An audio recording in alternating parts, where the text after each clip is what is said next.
ГСП онлайн. Городские новости сейчас. Четверг, 18:00. В средней школе номер 18 проходит собрание представителей родительских комитетов города Ухты.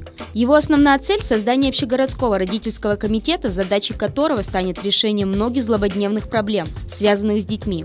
Ни для кого не секрет, что педагоги в школах сталкиваются с массой проблем, решить которые они не всегда в силах.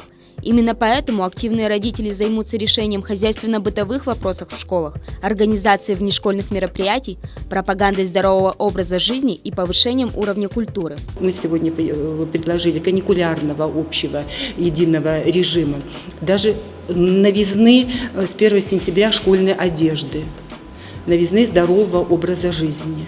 Вот даже хотя бы взять 3 направления, а работы в них масса, и если мы чего-то добьемся совместно, это уже будет большой положительный опыт. Сегодня инициативу поддержали более 30 человек. Примечательно, что идея создания организации принадлежала одному из родителей. Неравнодушные мама и папа осознают, что именно они первыми замечают проблемы школьников и могут своевременно их решить.